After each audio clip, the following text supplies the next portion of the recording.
Hello నమస్తే. June 2 Telangana ఆవిర్భావ దినోత్సవం. ఈ రోజుకు 12 సంవత్సరాలు పూర్తయిపోతుంది తెలంగాణ రాష్ట్రం ఏర్పడి. రేపు 13వ ఆవిర్భావ దినోత్సవాన్ని జరుపుకుంటున్నాం మనం. వాస్తవానికి తెలంగాణ ఉద్యమం, తెలంగాణ రాష్ట్ర ఆకాంక్ష 60-65 సంవత్సరాల ఆకాంక్ష. ఎప్పుడైతే భారతదేశం ఏర్పడ్డ తర్వాత మిలిటరీ యాక్షన్ జరిగిందో, ఆపరేషన్ పోలో జరిగిందో, ఆపరేషన్ పోలో తర్వాత హైదరాబాద్ రాష్ట్రం ఏర్పడ్డది. 1956లో భాషా ప్రయుక్త రాష్ట్రాల ఏర్పాటు విషయం వచ్చినప్పుడు తెలంగాణ రాష్ట్రాన్ని, ఆంధ్రప్రదేశ్లో తెలుగు మాట్లాడే తెలంగాణ ప్రాంతాన్ని, తెలుగు మాట్లాడే హైదరాబాద్ స్టేట్ ప్రాంతాన్ని ఆంధ్రప్రదేశ్లో విలీనం చేసింది. అక్కడ మద్రాసు నుంచి విడిపోయి వచ్చిన ఆంధ్రప్రదేశ్ ఇక్కడ హైదరాబాద్ రాష్ట్రంలో ఉండే తెలుగు మాట్లాడే ప్రాంతాలు ఒక రాష్ట్రంగా ఏర్పడ్డాయి, ఆంధ్రప్రదేశ్ రాష్ట్రంగా ఏర్పడ్డాయి. ఆ రోజు నుంచి కూడా తెలంగాణ ఆత్మగౌరవం గల వాళ్ళు, తెలంగాణ గడ్డ మీద పుట్టిన వాళ్ళు తెలంగాణ రాష్ట్ర ఏర్పాటు కోసం కొట్లాడుతూనే వచ్చిండ్రు. 2001లో అప్పుడు తెలుగుదేశం పార్టీ ఎమ్మెల్యేగా, డిప్యూటీ స్పీకర్గా ఉన్న చంద్రశేఖరరావు గారు తెలంగాణ రాష్ట్రం మాకు కావాలని మలిదశ ఉద్యమాన్ని మొదలుపెట్టిన తర్వాత దాదాపు 13 సంవత్సరాల పోరాటం తర్వాత ఆకాంక్ష నెరవేరింది. తెలంగాణ రాష్ట్రం ఏర్పడింది. 2014 జూన్ 2 నాడు అపాయింటెడ్ డేగా ఉండి తెలంగాణ రాష్ట్రం ఏర్పడ్డ తర్వాత తెలంగాణ తొలి ముఖ్యమంత్రిగా టీఆర్ఎస్ పార్టీ అధినేత కేసీఆర్ తెలంగాణ రాష్ట్రానికి తొలి ముఖ్యమంత్రిగా ప్రమాణ స్వీకారం చేసింది. తెలంగాణ రాష్ట్ర ఏర్పాటు ఎందుకోసమో, తెలంగాణ ఉద్యమం ఎందుకు జరిగిందో మనకందరికీ తెలుసు. నీళ్లు, నిధులు, నియామకాలు, ఈ మూడింటి కోసమే తెలంగాణ పోరాటం జరిగింది. తెలంగాణ రాష్ట్ర ఏర్పాటు పోరాటం జరిగింది. తెలంగాణ రాష్ట్రం ఏర్పడ్డ తర్వాత 10 సంవత్సరాలు అధికారంలో ఉన్న బీఆర్ఎస్ పార్టీ, 10 సంవత్సరాలు ముఖ్యమంత్రిగా ఉన్న కేసీఆర్ గారు తెలంగాణ రాష్ట్రాన్ని భారతదేశంలోనే నంబర్ 1 రాష్ట్రంగా తీర్చిదిద్దాలనే ఆకాంక్షతో పరిపాలన కొనసాగించింది. దేశంలో ఎక్కడా లేని పథకాలను తీసుకొచ్చిండ్రు. నీళ్ల కోసం ఏ రకంగా అయితే మనం పోరాటం చేసినామో, నీళ్లు లేక మన బీళ్ళు ఎట్లయినాయో ఆ బీళ్లను మళ్ళుగా మరిచే కార్యక్రమాన్ని తీసుకున్నాం. మిషన్ కాకతీయ, కాళేశ్వరం ప్రాజెక్ట్ లాంటి ప్రాజెక్టులు తెచ్చి ప్రతి ఎకరాకు నీరు అందించే ప్రయత్నం తెలంగాణ రాష్ట్రంలో జరిగింది. తెలంగాణ రాష్ట్ర ఏర్పాటు తర్వాత జరిగింది. మన ఉద్యోగాలు మనకే కావాలని ప్రెసిడెన్షియల్ ఆర్డర్కి అమెండ్మెంట్స్ తీసుకొచ్చి మన ఉద్యోగాలు మనకే వచ్చేటట్టు ఆ రోజులో కొట్లాడినాం. తెలంగాణ వచ్చిన తర్వాత దాన్ని సాధించుకున్నాం, దాన్ని సాకారం చేసుకున్నాం. ఇది తెలంగాణ పోరాటం. తెలంగాణను దేశంలోనే నంబర్ 1 రాష్ట్రంగా నిలిపింది.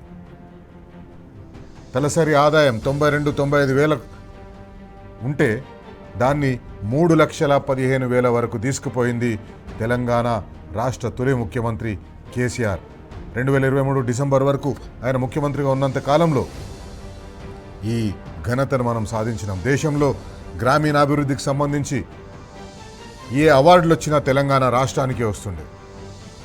ఈజ్ ఆఫ్ డూయింగ్ బిజినెస్లో నంబర్ 1 స్థానంలో ఉండేది తెలంగాణ. అంకుర సంస్థలకు, స్టార్టప్ ఎంటర్ప్రినర్స్ కోసం ఒక తెలంగాణ హెడ్ క్వార్టర్గా మారింది. ప్రపంచ దిగ్గజాలైన సాఫ్ట్వేర్ కంపెనీల అమెరికా అవతలి 2వ ఆఫీస్ హైదరాబాద్లోనే పెట్టిండ్రు. ఇవన్నీ 2014 జూన్ 2 తర్వాత జరిగినవి. 2023 డిసెంబర్ 6వ తేదీన తెలంగాణలో అధికార మార్పిడి జరిగింది. బీఆర్ఎస్ పార్టీ స్థానంలో కాంగ్రెస్ పార్టీ అధికారంలోకి వచ్చింది.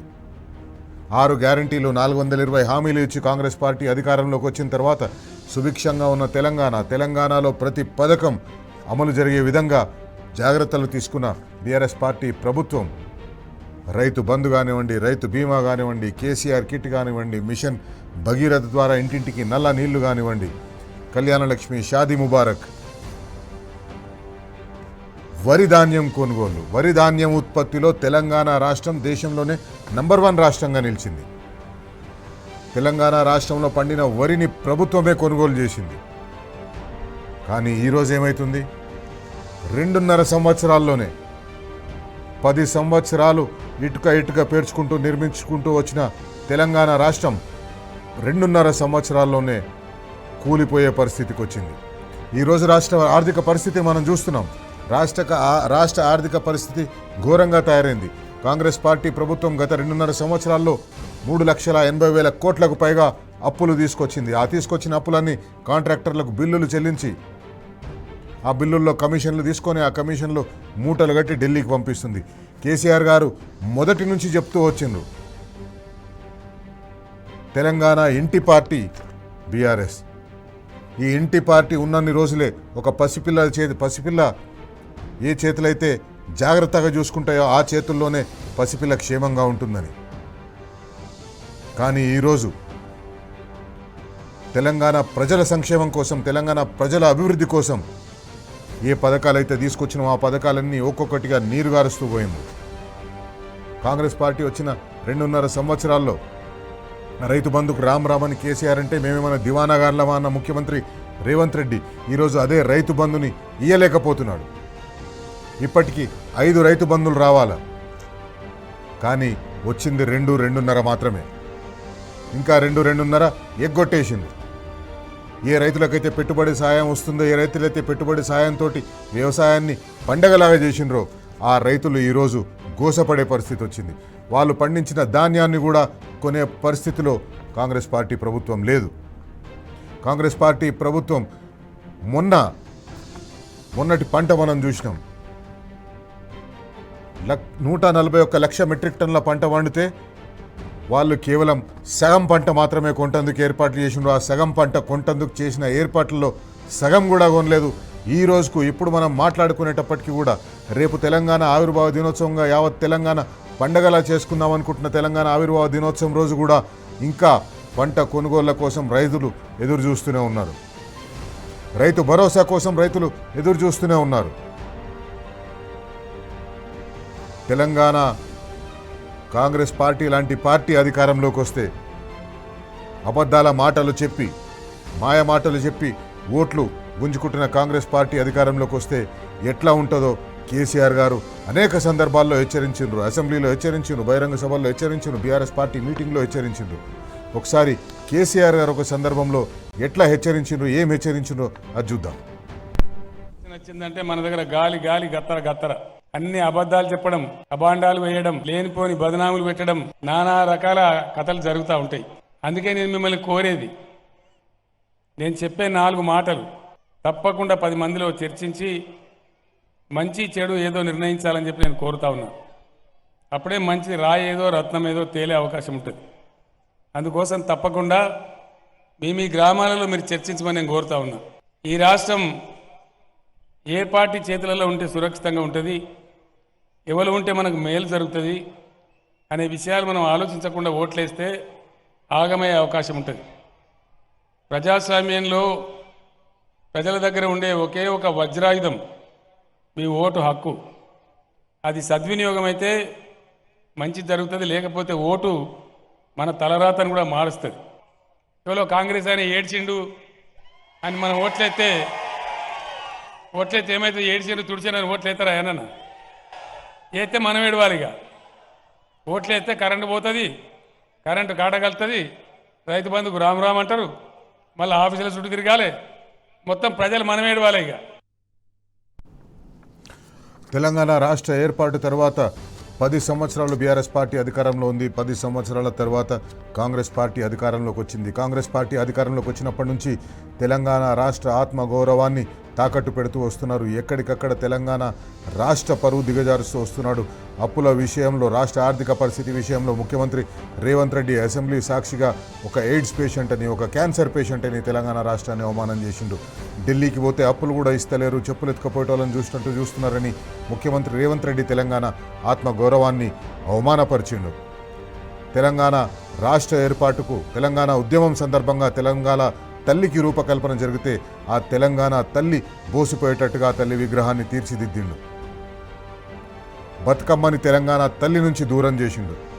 బంగారు కిరీటంతో దగదగా మెరిచిపోతున్న తెలంగాణ తల్లిని ఒక బోసి మెడతోటి బోసి తలతోటి తెలంగాణ తల్లి అని కాంగ్రెస్ తల్లిని ఏర్పాటు చేసి తెలంగాణను తక్కువ చేసే పని చూపించింది. తెలంగాణ ఆత్మగౌరవాన్ని తాకట్టు పెట్టడం కోసం ఈ కాంగ్రెస్ పార్టీ ప్రభుత్వం చేయని పని లేదు.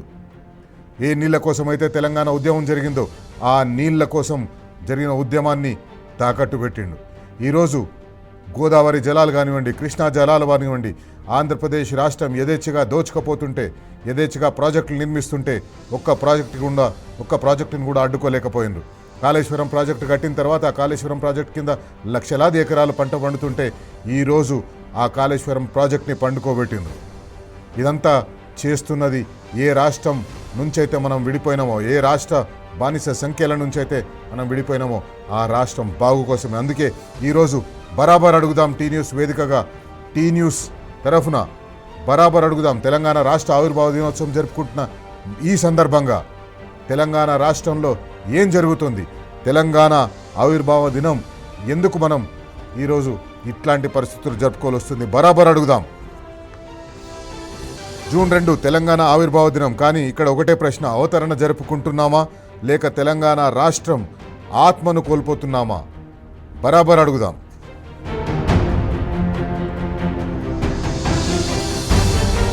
అమరుల త్యాగాలతో రాసుకున్న చరిత్రను అధికార కలంతో చెరిపేస్తే అది పరిపాలన అవుతుందా లేక ఆత్మగౌరవంపై దండయాత్ర అవుతుందా? బరాబర్ అడుగుదాం. రేవంత్ రెడ్డికి అధికారం చేతిలో ఉంది కానీ ఆత్మగౌరవం గుండెల్లో ఉందా? బరాబర్ అడుగుదాం. అభివృద్ధి మాటల్లో ఉంది కానీ ప్రజల బతుకుల్లో ఉందా? బరాబర్ అడుగుదాం.